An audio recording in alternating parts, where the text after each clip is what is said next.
കഴിഞ്ഞ ആഴ്ചയിലെ പ്രധാനപ്പെട്ട കുറച്ച് വാർത്തകളിലേക്ക് പോകാം. സംസ്ഥാനത്തെ സ്കൂളുകളിൽ പുതിയ അധ്യയന വർഷത്തിന് ആവേശകരമായ തുടക്കം. ഫസ്റ്റ് ബെൽ അടിച്ചു, ഇനി ക്ലാസ്സിൽ കയറാം, പഠിക്കാം എന്ന മുദ്രാവാക്യവുമായി വിപുലമായ പ്രവേശനോത്സവമാണ് സംഘടിപ്പിച്ചത്. സ്കൂളുകളിൽ നടന്ന പ്രധാന ചടങ്ങിൽ വിദ്യാഭ്യാസ മന്ത്രി എൻ ശംസുദ്ദീൻ നേരിട്ടെത്തി കുട്ടികളെ സ്വീകരിച്ചു. പുതിയ ക്ലാസുകളിലേക്ക് എത്തിയ വിദ്യാർത്ഥികൾക്ക് മധുരവും സമ്മാനങ്ങളും നൽകിയാണ് അധ്യാപകരും ജനപ്രതിനിധികളും ചേർന്ന് സ്വീകരണമൊരുക്കിയത്. സ്കൂൾ തുറക്കുന്ന ദിവസം മഴ പെയ്യാത്തതിലുള്ള തന്റെ വിഷമം പങ്കുവെച്ച് മുഖ്യമന്ത്രി വി.ഡി. സതീശൻ രംഗത്തെത്തി. പുതുമഴയായിരുന്നു കുട്ടിക്കാലത്ത് സ്കൂൾ തുറക്കുന്നതിന്റെ ഏറ്റവും വലിയ ആകർഷണമായി അദ്ദേഹം കണ്ടിരുന്നതെന്ന് ഓർത്തു. പ്രകൃതിയും കാലാവസ്ഥയും മാറുന്നതിന്റെ സൂചനയാകാം ഇതെന്നും മുഖ്യമന്ത്രി കൂട്ടിച്ചേർത്തു. ഈ മനോഹരമായ സുദിനത്തിൽ സംസ്ഥാനത്തെ സ്കൂളുകളിലേക്കുള്ള പ്രവേശനോത്സവം ഉദ്ഘാടനം ചെയ്യാൻ ഞാൻ ഈ വിദ്യാലയത്തിൻ്റെ മുറ്റത്ത് ഇവിടെ നിൽക്കുമ്പോൾ എൻ്റെ മനസ്സിൽ മുഴുവൻ ഗ്രഹാതുരത്വം നിറഞ്ഞ എൻ്റെ കുട്ടിക്കാലമായിരുന്നു എൻ്റെ മനസ്സിൽ മുഴുവൻ. ഇവിടെ ഇരിക്കുമ്പോൾ എന്തൊരു സന്തോഷകരമായ ദിവസമാണിത്.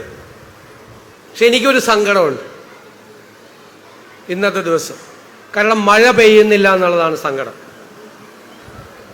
ഞങ്ങളൊക്കെ പഠിക്കുമ്പോൾ സ്കൂൾ തുറക്കുന്ന ദിവസം ഉറപ്പായി മഴ പെയ്യുമായിരുന്നു. നിങ്ങൾ ഭൂരിഭാഗം പേര് സ്കൂൾ ബസ്സിലൊക്കെയാണ് വരുന്നത്. ഞങ്ങളെല്ലാവരും അന്ന് നടന്നാണ് സ്കൂളിലേക്ക് പോയിരുന്നത്.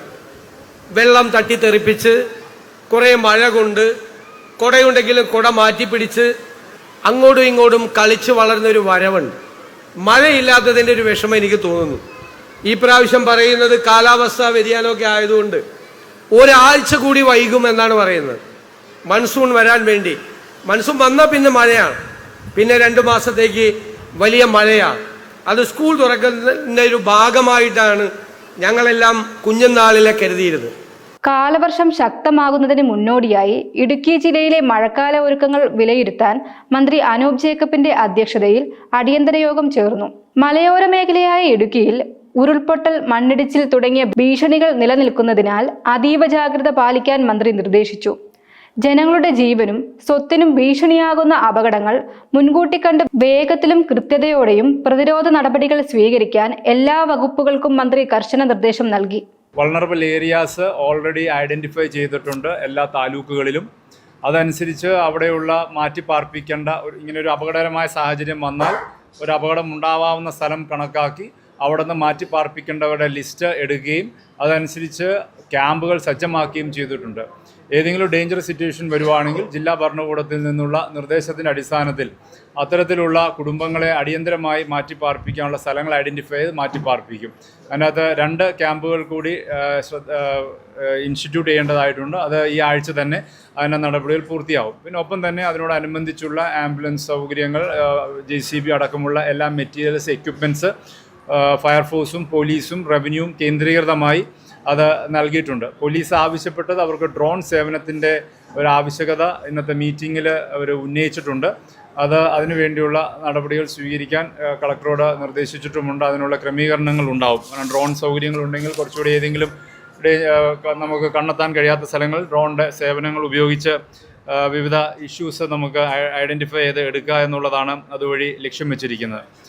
അപ്പോൾ ഒപ്പം തന്നെ മരുന്നുകളുടെ ക്രമീകരണങ്ങളെക്കുറിച്ചും ഒക്കെയുള്ള വിലയിരുത്തൽ നടത്തി ഓരോ ആശുപത്രികൾ അങ്ങനെയുള്ള എല്ലാ കേന്ദ്രീകൃതമായി എടുത്തിട്ടുണ്ട്.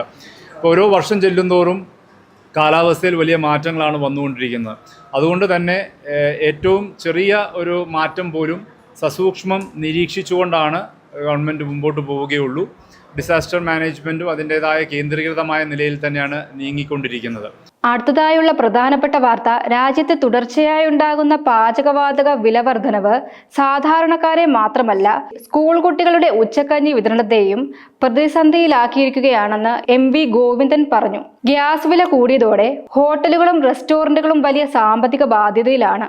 ഇതിനേക്കാൾ ഗുരുതരമായി സ്കൂളുകളിലെ ഉച്ചക്കഞ്ഞി പദ്ധതിയെ ഇത് തടസ്സപ്പെടുത്തുന്ന സാഹചര്യം വന്നിരിക്കുകയാണെന്നും കേന്ദ്ര നയങ്ങൾക്കെതിരെ ശക്തമായ പ്രതിഷേധം വേണമെന്നും അദ്ദേഹം ആവശ്യപ്പെട്ടു. LPGയുടെ വില വൻതോതിലാണ് വർദ്ധിപ്പിച്ചത്. വാണിജ്യ സിലിണ്ടറുകളുടെ വില 4 മാസം കൊണ്ട് 1544 ഉറുപ്പികയാണ് വർദ്ധിപ്പിച്ചത്. ഇതൊരു സർവകാല റെക്കോർഡാണ്. ഏതാണ്ട് ഇരട്ടി. 2025 അവസാനം ഉണ്ടായിരുന്ന വില ഏതാണ്ട് 1500 1600 റുപ്യയായിരുന്നു. അതാണ് ഇപ്പോൾ യഥാർത്ഥത്തിൽ ഇപ്പോൾ 3000-ലധികം ഉറുപ്പിയായിട്ട് 3131 ഉറുപ്പിയായിട്ട് വർദ്ധിപ്പിച്ചത്. 1544 ഉറുപ്പിക ഒരു സിലിണ്ടറിൻ്റെ മേലെ, വാണിജ്യ സിലിണ്ടറിന് മേലെ വർദ്ധിപ്പിച്ചിരിക്കുകയാണ്. ഇത് ഹോട്ടലുകളെയും റെസ്റ്റോറൻറ്റുകളെയും നമ്മുടെ ഉച്ചക്കഞ്ഞി വിതരണം ചെയ്യുന്ന സ്കൂളുകളെ പോലും ബാധിച്ചിരിക്കുകയാണ്. ഇത്രയും വലിയ പണം കൊടുത്ത് ഇന്ധനം ഉപയോഗിക്കാൻ വാതകം ഉപയോഗിച്ച്, കാരണം മുമ്പ് തന്നെ വിറക് ഉപയോഗിക്കാൻ പാടില്ല എന്നുള്ള നിബന്ധന ഉണ്ടായിരുന്നു സ്കൂളുകളിൽ പാചകം ചെയ്യാൻ.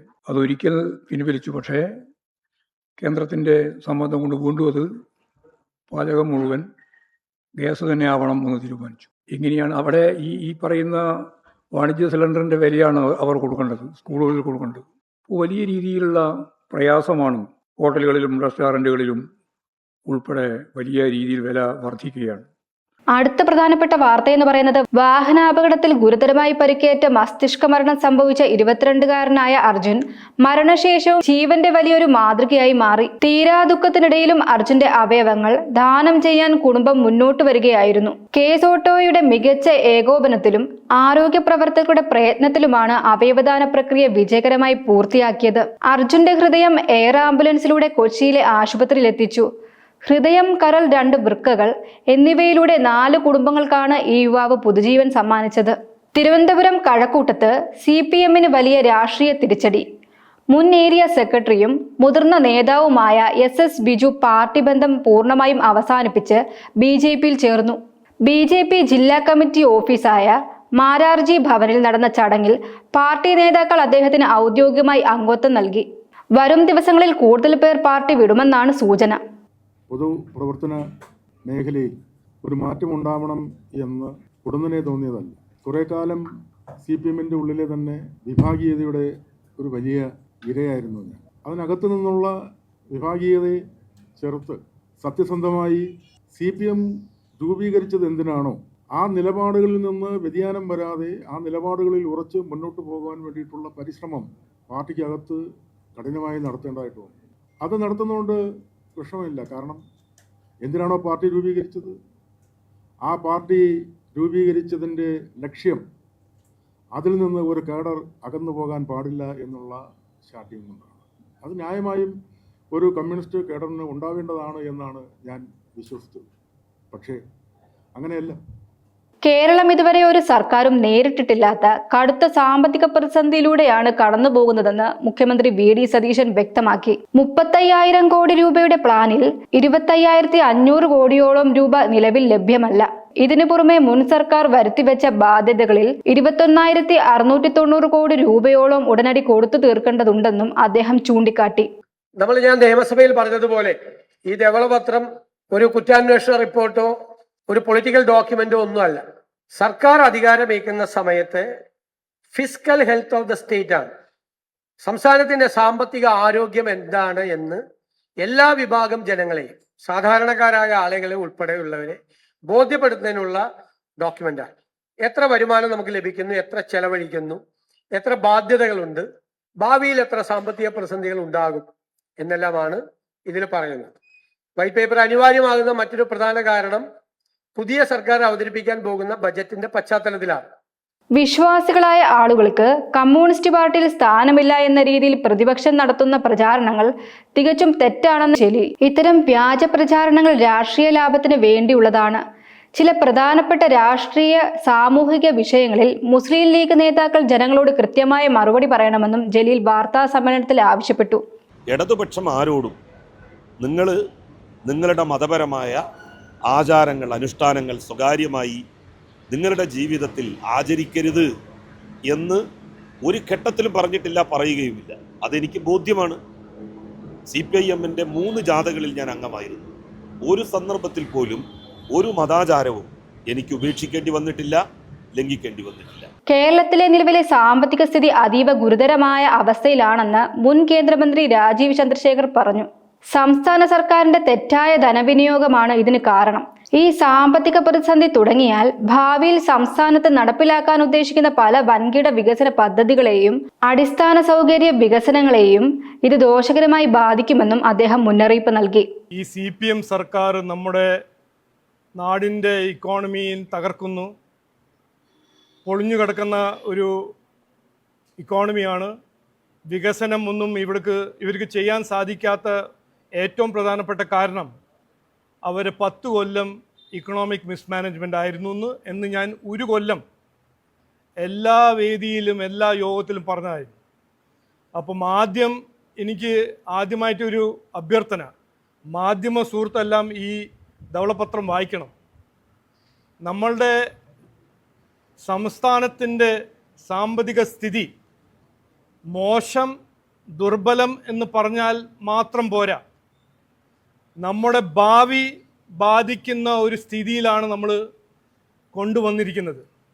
ഇടതുപക്ഷ മുന്നണിയിലെ പദവി തർക്കങ്ങളിൽ CPIക്ക് മറുപടിയുമായി CPM സംസ്ഥാന സെക്രട്ടറി MV ഗോവിന്ദൻ രംഗത്ത്. എന്ത് പ്രശ്നങ്ങൾ ഉണ്ടായാലും ഇടതുപക്ഷ ഐക്യം തന്നെയാണ് മുന്നോട്ട് കൊണ്ടുപോകേണ്ട പ്രധാന കാര്യമെന്ന് അദ്ദേഹം ഓർമ്മിപ്പിച്ചു. എന്നാൽ മുന്നണിയിൽ തങ്ങൾക്ക് അർഹതപ്പെട്ട പ്രതിപക്ഷ ഉപനേതാവ് പദവി വേണമെന്ന കാര്യത്തിൽ വിട്ടുവീഴ്ചയില്ലെന്ന ഉറച്ച നിലപാടാണ് CPI ഇപ്പോഴും ഉള്ളത്. മലബാറിലെ പ്രശസ്തമായ ഹൈന്ദവ തീർത്ഥാടന കേന്ദ്രമായ കൊട്ടിയൂർ മഹാദേവ ക്ഷേത്രത്തിൽ ഇപ്പോൾ നടക്കുന്ന വൈശാഖ മഹോത്സവത്തിനിടെ ആചാരലംഘനത്തിന് ശ്രമം നടത്തിയതായി ആരോപണം. നൂറ്റാണ്ടുകളായുള്ള ക്ഷേത്ര ആചാരങ്ങളെ അട്ടിമറിക്കാൻ ചിലർ ബോധപൂർവം ശ്രമിക്കുന്നുവെന്ന് ആരോപിച്ച് ഹിന്ദു ഐക്യവേദി രംഗത്തെത്തിയിട്ടുണ്ട്. ഇതിനെതിരെ ശക്തമായ പ്രതിഷേധം സംഘടിപ്പിക്കുമെന്നും അവർ അറിയിച്ചു. ഓരോ സമുദായത്തിനും വിളക്ക് തിരി എത്തിക്കാനുണ്ട്, അതുപോലെ തന്നെ എണ്ണ എത്തിക്കാനുണ്ട്. അങ്ങനെ ഓരോ സമുദായത്തിനും അവിടെ ആ ക്ഷേത്രത്തിൽ ഉത്സവം നടത്താനുള്ള ഉത്തരവാദിത്വമുണ്ട്, അവകാശമുണ്ട്. പക്ഷെ അതിലെവിടെയും ഇങ്ങനെ ഒരു കാര്യം, ഈ ബാവലിക്കെട്ട് എന്ന് പറഞ്ഞൊരു കാര്യം ഏതെങ്കിലും ഒരു വിഭാഗത്തെ, അതായത് ഹിന്ദുക്കളല്ലാത്തൊരു വിഭാഗത്തെ അത്തരം ഒരു ഉത്തരവാദിത്വം ഏൽപ്പിച്ചതായി എവിടെയും രേഖകളോ പൂർവികമായ അറിവോ അങ്ങനെ ഒരു കാര്യമില്ല. അങ്ങനെയുള്ള ഒരു കാര്യം ഇപ്പൊ പെട്ടെന്നൊരു അവകാശവാദവുമായി വന്ന് വളരെ സൗഹാർദ്ദപരമായി അതുപോലെ തന്നെ സമാധാനപരമായി നടക്കുന്ന കൊട്ടിയൂരിലെ ഈ വൈശാഖ മഹോത്സവത്തിന്റെ ആരംഭ ദിവസം തന്നെ അവിടെ വന്ന് കുറച്ച് ആളുകൾ ഇത്തരം ഒരു കാര്യം ചെയ്യുക എന്ന് പറഞ്ഞാൽ ഞങ്ങൾക്ക് പൂർവികമായി ഞങ്ങൾക്ക് അവകാശം ഉണ്ടായിരുന്നു, കുറച്ചു കാലമായിട്ട് ഞങ്ങൾ ചെയ്യാത്തതാണ്. ഇപ്പൊ ഞങ്ങൾക്ക് കണ്ണാറങ്ങരയിലെ ഏതോ ഒരു സിദ്ധൻ പറഞ്ഞിട്ടുണ്ട്, നിങ്ങളുടെ കുടുംബം പണ്ട് ഇങ്ങനെ ചെയ്തിരുന്നു, അത് ചെയ്യാത്തതിന്റെ ദോഷമാണ് നിങ്ങൾക്ക് എന്നൊക്കെ അവിടുത്തെ ആളുകളോട് പറഞ്ഞ് അവരുടെ അനുവാദമില്ലാതെ സമ്മതമില്ലാതെ അവിടെ ദേവസ്വം ബോർഡുണ്ട്, അവിടുത്തെ പാരമ്പര്യ ട്രസ്റ്റുമാരുണ്ട്, ക്ഷേത്രത്തിന്റെ സംവിധാനങ്ങളുണ്ട്. അവരുടെയൊന്നും അനുവാദമില്ലാതെ ബാവലിയിൽ പോയി ഇങ്ങനെ ഒരു ചടങ്ങ് നടത്തുകയും അതിനെ വ്യാപകമായി പ്രചരിപ്പിക്കും. അതിനെ ചരിത്രകാരന്മാരെന്നൊക്കെ പറയുന്ന ചില ആളുകളെ കൂട്ടി അതിനൊരു ആധികാരികത ഉണ്ടാക്കാൻ വേണ്ടിയിട്ടുള്ള ശ്രമം നടത്തി. ഇങ്ങനെ ചെയ്തത് കൃത്യമായ ദുരുദ്ദേശത്തോടു കൂടിയാണ് എന്ന് ഞങ്ങൾ സംശയിക്കാം. കേരളത്തെ പൂർണ്ണമായും ഒരു മയക്കുമരുന്ന് മുക്ത സംസ്ഥാനമാക്കി മാറ്റുകയാണ് ലക്ഷ്യമെന്ന് രമേശ് ചെന്നിത്തല. സംസ്ഥാനത്തേക്ക് മയക്കുമരുന്നെത്തുന്ന പ്രധാന ഉറവിടം കണ്ടെത്തി വേരോടെ പിഴുതെറിയാനുള്ള ശ്രമങ്ങളാണ് നടക്കുന്നത്. ഇതിനായി രൂപീകരിച്ച പുതിയ പ്രത്യേക അന്വേഷണ സംഘം അതീവ ജാഗ്രതയോടെയാണ് പ്രവർത്തിക്കുന്നതെന്നും അദ്ദേഹം വ്യക്തമാക്കി. കേരളത്തിൽ വ്യാപകമായിക്കൊണ്ടിരിക്കുന്ന മയക്കുമരുന്നിൻ്റെ ശൃംഖലകളെ തകർക്കുക എന്ന ലക്ഷ്യത്തോടെ ആരംഭിച്ച പദ്ധതിയാണ് 2-ാം തീയതി ഈ പരിപാടി ബഹുമാനപ്പെട്ട മുഖ്യമന്ത്രി ശ്രീ VD സതീശൻ കോട്ടലിൽ സ്കൂളിൽ ഉദ്ഘാടനം ചെയ്തതാണ്. അന്ന് രാത്രി മുതൽ വ്യാപകമായി കേരളത്തിൽ പോലീസ് സേനയുടെ നേതൃത്വത്തിൽ ഈ മയക്കുമരുന്ന് ശൃംഖലയുടെ വേരറക്കാൻ ആവശ്യമായ നടപടികളാണ് കൈക്കൊണ്ടുകൊണ്ടിരിക്കുന്നത്. ഇതിൻ്റെ കോർഡിനേറ്ററായി സ്പെഷ്യൽ ഓഫീസറായി കേരള പോലീസിൻ്റെ IG പുട്ട വിമലാദിത്യയെ ചുമതലപ്പെടുത്തിയിട്ടുണ്ട്. അദ്ദേഹത്തിൻ്റെ നേതൃത്വത്തിൽ കേരളത്തിലെ എല്ലാ പോലീസ് ജില്ലകളിലും സുസംഘടിതമായ നിലയിലാണ് ഈ മയക്കുമരുന്ന് കണ്ടെത്താനും അത് വിതരണം ചെയ്യുന്നവരെയും ഉപയോഗിക്കുന്നവരെയും അതിൻ്റെ ഉറവിടങ്ങളെയും കണ്ടെത്താനുള്ള ശ്രമം നടന്നുകൊണ്ടിരിക്കുന്നത്. ഇവയായിരുന്നു കഴിഞ്ഞ ആഴ്ച കേരളത്തിൽ നടന്ന ശ്രദ്ധേയമായ ചില പ്രധാന വാർത്തകൾ. അടുത്ത ആഴ്ച വീണ്ടും കാണാം.